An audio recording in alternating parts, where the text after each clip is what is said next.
স্বামী আর স্ত্রীর মাঝে কখনো ভুলেও এই চারটি কাজ করবেন না। যদি স্বামী আর স্ত্রী এই চারটি কাজ করেন, আপনার সংসারটাকে পুরা অশান্তির বেড়াজাল হয়ে যাবে, আপনার সংসারটা জাহান্নামের টুকরো হয়ে যাবে। যদি এই চারটি কাজ করে থাকেন কখনো স্বামী আর স্ত্রী। কারণ আল্লাহ সুবহানাহু ওয়া তাআলা এই পৃথিবীর সর্বপ্রথম সম্পর্কই হলো স্বামী আর স্ত্রীর সম্পর্ক। পৃথিবীর সর্বপ্রথম আদম এবং হাওয়া থেকে সম্পর্ক। পৃথিবীর শুরু লগ্ন কিন্তু মা সন্তানের সম্পর্ক নয়, ভাই বোনের সম্পর্ক নয়, বন্ধু আর বান্ধবীর সম্পর্ক নয়। পৃথিবীর সর্বপ্রথম সম্পর্কই হলো স্বামী আর স্ত্রীর সম্পর্ক। আবার সর্বশেষ সম্পর্কটাই হলো স্বামী আর স্ত্রীর সম্পর্ক। কারণ জান্নাতের ভিতরে স্বামী আর স্ত্রী একই সাথে তারা বসবাস করবেন। ওই জায়গার ভিতরে গুরুত্ব সহকারে কিন্তু মা বাবার কথা বলা হয়নি। জান্নাতীরা মা বাবা ভাই বোনের সাথে দেখা সাক্ষাৎ হবে, তবে আনন্দ উপভোগ করবে স্বামী আর স্ত্রী। এই জন্য যুবক ভাইয়েরা, মুরব্বী বাবারা, স্বামী আর স্ত্রীর সম্পর্কটা যদি মধুর হয়ে যায়, আল্লাহর পয়গম্বর বলেন ওই ঘরের ভিতরে রব শান্তি তার ঘরের ভিতরে ঢেলে দেয়। আর স্বামী আর স্ত্রীর ভিতরে যদি অমিল হয়ে যায়, দ্বন্দ্ব বিদ্বেষ যদি কখনো থাকে, ওই সংসারের ভিতরে অশান্তির বেড়াজাল শুরু হয়ে যায়। পৃথিবীর টাকা আর পয়সা সব কিছুর সুখ আর শান্তি কোনো কিছুই করতে পারে না যদি স্বামী আর স্ত্রীর ভিতরে যদি দ্বন্দ্ব হয়ে যায়। এই জন্য যুবক ভাইয়েরা, মুরব্বী বাবারা, পর্দার অন্তরে মাগম, যদি সংসারকে সুখময় করতে চান, আল্লাহর পয়গম্বর বলেন তোমরা এই চারটা কাজ কখনোই স্বামী আর স্ত্রী করবে না। তার ভিতরে এক নম্বর কাজ হলো, স্বামী আর স্ত্রী তোমাদের মাঝের এক নম্বর কাজ হলো কখনোই সিক্রেট বিষয়গুলো তৃতীয় কোনো ব্যক্তিকে জানাবে না। স্বামী আর স্ত্রীর মাঝে দ্বন্দ্ব হবে, বিদ্বেষ হবে, মারামারি হবে, কাটাকাটি হবে, ঝগড়া বিবাদ হতেই পারে। সংসার করতে গেলে কাইজা ঝগড়া লাগবো, এটা স্বাভাবিক। কারণ এক জায়গায় হাড়ি পাতিল কয়েকটা থাকলে একটার সাথে আরেকটা একটু টাকা ধাক্কাধাক্কি লাগে। তদ্রূপ স্বামী আর স্ত্রীর ভিতরেও একই সাথে সংসার করতে গেলে মনের মিলন অমিল হতেই পারে, কিন্তু এই মিলটাকে অমিলটাকে কখনো তৃতীয় ব্যক্তির কাছে জানাবেন না। স্বামী স্ত্রী কখনোই তৃতীয় ব্যক্তিকে নিয়ে আপনাদের দ্বন্দ্বকে মিটানোর জন্য আনবেন না। আমাদের সমাজের ভিতরে অনেক নারী রয়েছে, মা বোনেরা আছে, যারা স্বামীর সাথে একটু দ্বন্দ্ব হতে দেরি, বাবার বাড়িতে কথাটা পৌঁছাইতে দেরি হয় না, আসেনি নেই কি বলে, বাবাকে দিয়ে ভাইকে দিয়ে বিচার বসায়। আবার অনেক স্বামীও আছে স্ত্রীর ছোট্ট একটু ভুল এটাকে তার পরিবারের কাছে শ্বশুর শাশুড়ির মাঝে ছোট্ট করে বিশাল করে উপস্থাপন করে তাকে হাই প্রতিপূর্ণ করে দেয়। আবার অনেক অকর্মার ডেকি আছে, মা বাবাকে প্রাধান্য দিতে গিয়ে স্ত্রীকে ছোট করে ফেলে, আসে না কি বলে, অনেক সময় মা বাবাকে সম্মান দিতে গিয়ে স্ত্রী ইজ্জত বিলীন করে ফেলে। চাচি শাশুড়ি ভাই বোনের সামনে ধমক দিয়ে বসে, এটা আল্লাহ রাসূল সাল্লাল্লাহু আলাইহি ওয়াসাল্লাম নিষেধ করেছে। কখনো মানুষের সামনে স্ত্রীকে ধমক দিবেন না, তাকে ছোট করবেন না। মনে রাখবেন, এই পরিবারের ভিতরে যদি আপনার স্ত্রীর দোষ আপনি ওপেন করে বিচারের আওতায় আনেন, এটা আপনারই ইজ্জত যাবে। কারণ মানুষ বলবে আপনার স্ত্রী অমুক কাজটা করেছে, অর্থাৎ আপনার স্ত্রী ছোট হওয়া মানে আপনার ছোট হওয়া, আর আপনার স্ত্রীর প্রশংসা হওয়া মানে আপনার প্রশংসিত হওয়া, আপনার সম্মান ইজ্জত বেড়ে যাওয়া।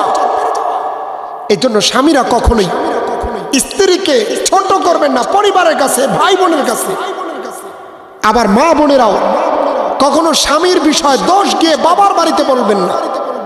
মনে রাখবেন, আপনি যখন আবেগ নিয়ে বলতেছেন, এই কথাটা কিন্তু আপনার বোন, আপনার বাবা মা, তারাও কোনো একটা দিন আপনাকে ফেরত দিবে। জানি না তোমার স্বামী এটা করে, বড় গলায় কথা বলো। আবার মনে রাখবেন, আপনি দ্বন্দ্ব করে বাবার বাড়িতে চলে গেলেন, আপনার বাবার বাড়ির মানুষদেরকে দিয়ে আবার বিচার করালেন, তাদের কাছে ছোট করলেন, আবার তো ঠিকই আপনি সংসার করে যাবেন। আপনার স্বামী যদি ছোট হয়, এটা আপনার জন্য বেইজ্জতির কারণ। আর আপনার স্বামী যদি বড় হয়, সম্মানিত হয়, এটা আপনার উঁচু মর্যাদার কারণ। মা বোনেরা, অন্যের কথায় কখনোই স্বামীর দিলে কষ্ট দিবেন না। স্বামী যতদিন বেঁচে আছে, আপনার ইজ্জত মান সম্মান ততদিন আছে। এই জন্য পর্দার অন্তরা মাগো, যুবক ভাইরা, মুরব্বী বাবারা, কখনোই আপনারা স্বামী আর স্ত্রীর সিক্রেট বিষয়, নিজের পার্সোনাল বিষয় কারো সামনে ওপেন করবেন না, মানুষের কাছে বলবেন না। স্ত্রীকে শাসন করবেন নির্জন ঘরের ভিতর নিয়ে, একাকিত্ব ঘরের ভিতরে নিয়ে আপনি তাকে শাসন করবেন। আপনি আপনার স্বামীর মতের বিরোধী হলে স্বামীকে ঘরে গিয়া বুঝাইয়া নিবেন। মা বোনেরা, আপনারা এই কাজটা 1 নাম্বার করবেন। যখন স্বামী আর স্ত্রী দ্বন্দ্ব হবে, তখন মা বোনেরা আপনি 1 নাম্বার চুপ করে থাকবেন, কখনো যুক্তি পেশ করবেন না। কারণ ওরা সংসারের ভিতরে শান্তির শয়তান যুক্তি পেশ করে, দুইজনের মাঝে দ্বন্দ্ব সৃষ্টি করে দেয়। আপনি যদি যখন একটা দোষ করলো, স্বামী দোষ করার পর আপনি চুপ করে থাকার পরে যখন স্বামীর রাগ চলে যাবে, তখন কিন্তু আবার নিজেকে কন্ট্রোল করে আপনাকে আদর আর সোহাগ ভালোবাসা বৃদ্ধি করে দিবে। কিন্তু আপনি যদি তখন তর্ক করে, স্বামী একটা বলেছে আপনিও 10টা বলেন, আপনিও যদি স্বামীকে বকা দেন, সাথে সাথে কিন্তু মারামারি শুরু হয়ে যায়। এই জন্য 1 নাম্বার হলো, কখনো স্বামী আর স্ত্রীর গোপন বিষয় অন্য মানুষের কাছে বলা যাবে না। 2 নাম্বার হলো, স্বামী আর স্ত্রী মধুর মিলনের কথাগুলো, সিক্রেট বিষয়গুলো বান্ধবীর কাছে বলা যাবে না। অনেক যুবক আছে, অনেক স্বামী আছে, স্ত্রীর সাথে শারীরিক মিলনের কথাগুলো অন্য পুরুষের কাছে তারা গয়ে বেলায়। আমি আজকে এইভাবে করলাম, এইভাবে মিলন করলাম, এত সময় ধরে করলাম, কাঁদিয়ে দিলাম, এটা করলাম, ওটা করলাম, এই বলে বলে স্ত্রীর বিষয়গুলো ওপেন করে, জাহির করে। আবার স্ত্রীরাও আছে, অনেক নারী আছে, তার বান্ধবীর কাছে ডাক দিয়ে বলে, আমার স্বামী এত সময় আমাকে আদর করে, এইভাবে করে, এইভাবে করে, এই বলে বলে বেলায়।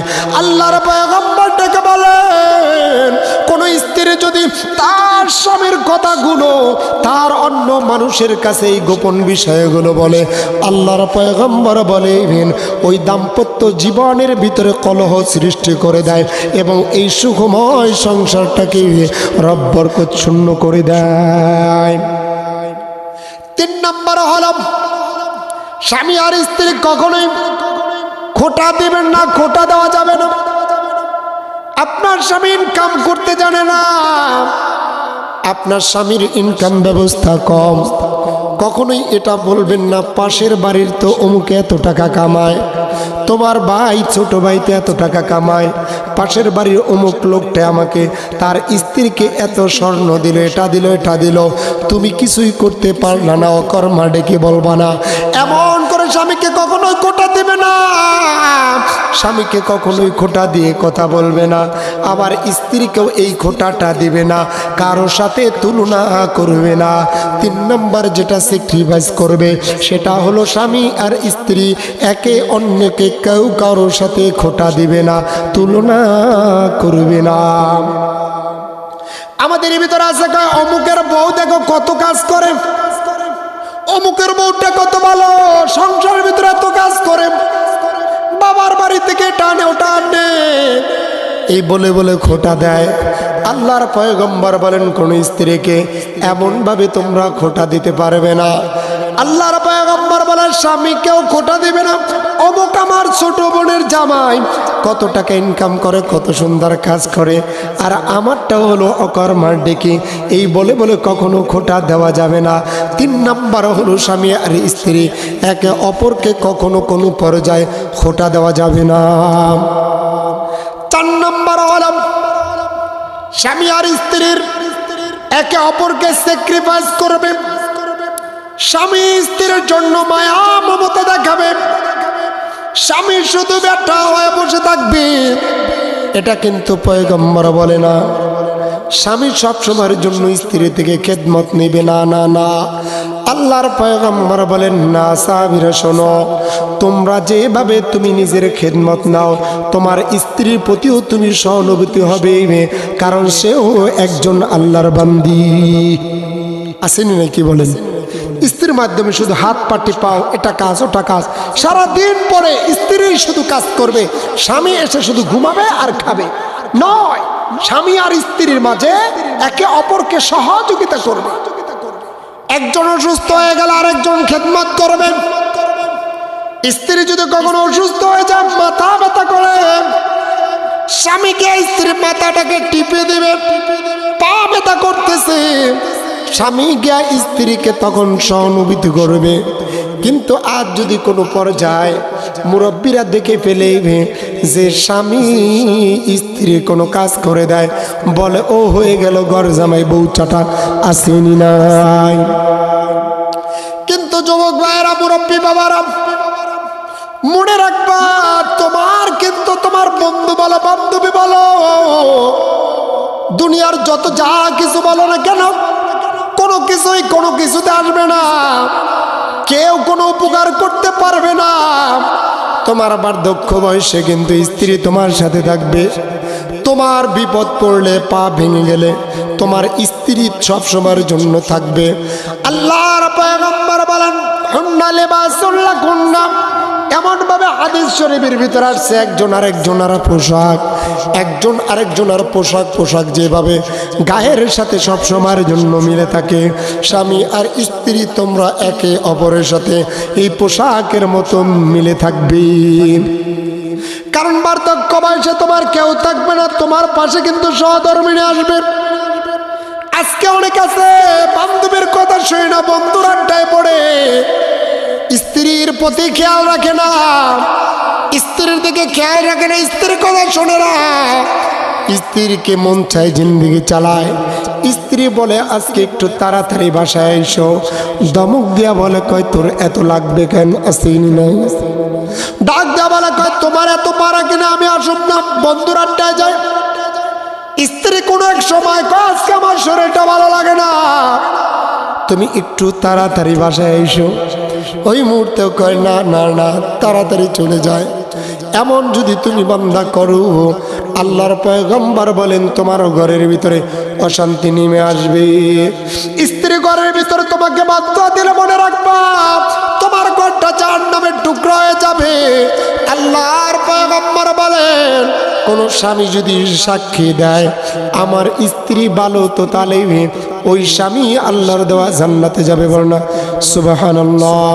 আবার যদি স্ত্রী কোনোভাবে বলে আমার স্বামী আমার ভালো, তাহলে ওই স্বামীও আল্লাহর দেওয়া জান্নাতে যাবে। স্বামী আর স্ত্রীর ভিতরে মধুর মিলন যদি হতে চাও, সংসারকে যদি সুখময় করতে চাও, 1 নম্বরে হলো বান্দারে স্বামী আর স্ত্রী একে অপরের প্রতি সহানুভূতি হবে, একে অপরের প্রতি সহযোগিতা করবে, মোহাব্বত করবে, ভালোবাসবে।